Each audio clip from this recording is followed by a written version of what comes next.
My video for December the 6th, 2017 is entitled The Inner Earth, My Secret Diary.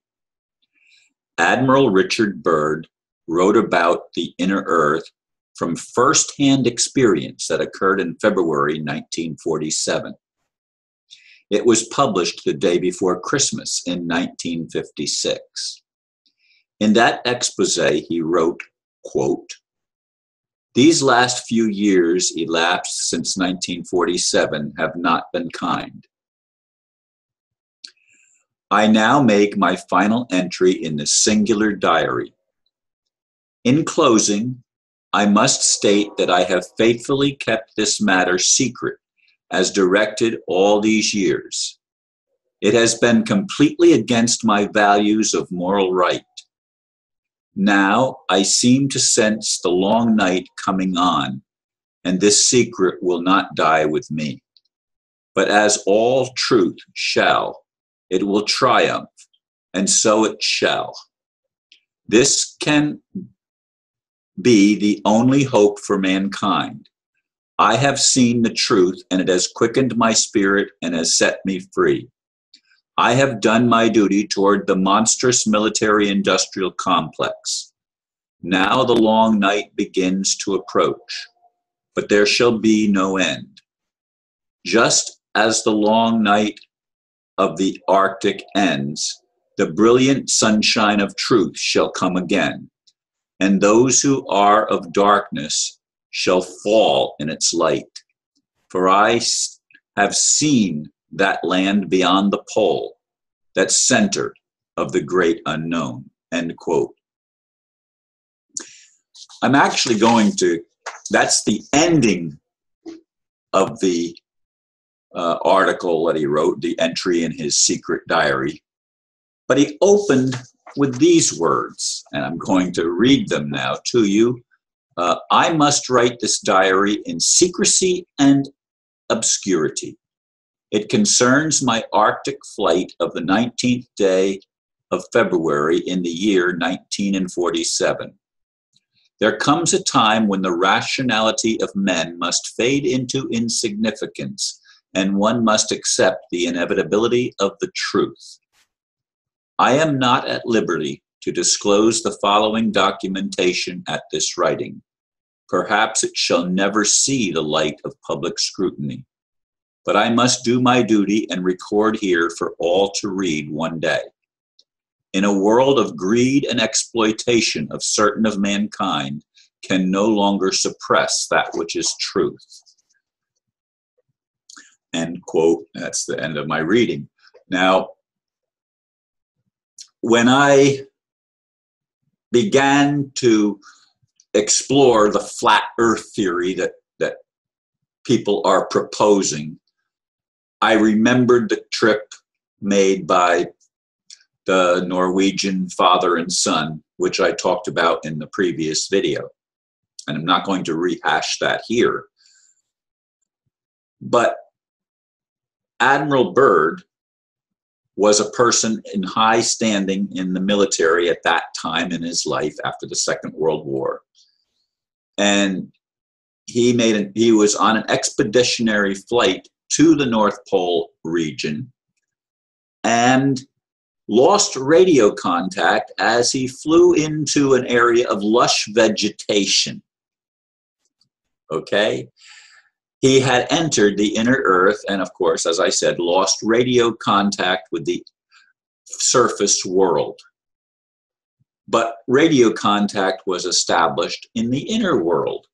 And he was invited by an old gentleman to come individually, not the people on the plane, just Admiral Byrd, because they saw him as a person of upright character, and they disclosed certain things to him that he entered into this diary. Now, I'm not going to go over the entire flight log. It's simply too long. I will post the link to it so that those that are interested can look at it for themselves. I am going to say that it is true that much of what we have been taught is based on lies. And the military-industrial complex that we thought it was Ike or Eisenhower that warned us about in his closing speech as he left the White House back in 1950, or I'm sorry, 1960. He warned us about that, but Admiral Byrd spoke about that some years before in 1956.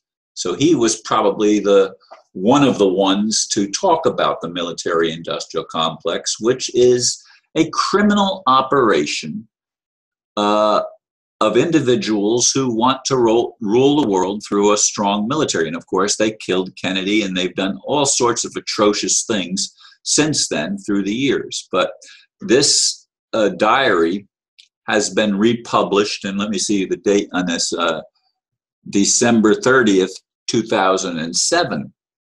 It was published, and then that's the link. It was published at the link that I'm going to be providing as a comment on this video, both on Facebook and YouTube, so that those that are interested can see and read the whole thing for yourself. He gives us, again, a second, first-hand experience, just like the young man that had sailed with his father through the inner earth.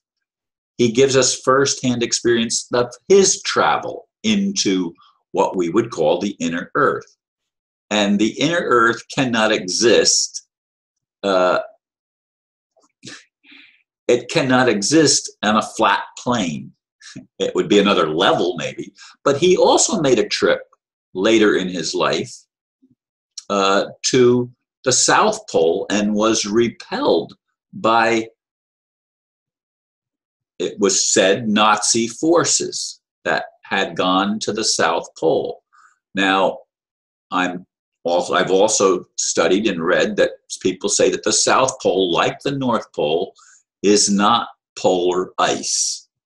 You enter into a warm region, and as you go into the center of the earth. Now, there seems to be other openings on this globe, on this planet, other openings that go into the inner earth or another level of existence, where there are beings that live that have fled the surface earth and gone inside the planet, inside the hollow earth. That's the if you want to talk about a theory, that's a theory that has some credible, relevant sense. The flat earth thing has no relevant sense because you can't have time zones and everything else unless you're on a ball that's spinning and facing, and different parts are facing the sun at different times of the day. Now they say if it was moving as fast as it is, we'd all be thrown off. Well, there's a lot of things that we don't understand of how things work, of how gravity holds us onto the planet, despite the fact that it's moving faster than the air. But do we know all of those things? I don't know if we do or don't. And I don't really honestly think it makes a whole lot of difference. We're here. And if we don't learn how to love one another, if we don't learn how to make peace with one another, we're going to destroy the planet again. And there are people, beings, whatever you want to call them, demons, who have that agenda. They want destruction because they don't want love. They don't want truth. They don't want us to evolve into a higher state of consciousness. They want to keep us enslaved as their personal slaves, to empower them to maintain their nefarious control over Earth. I want to see that come to an end. I want truth to be lifted up. I want us to learn how to listen and love one another.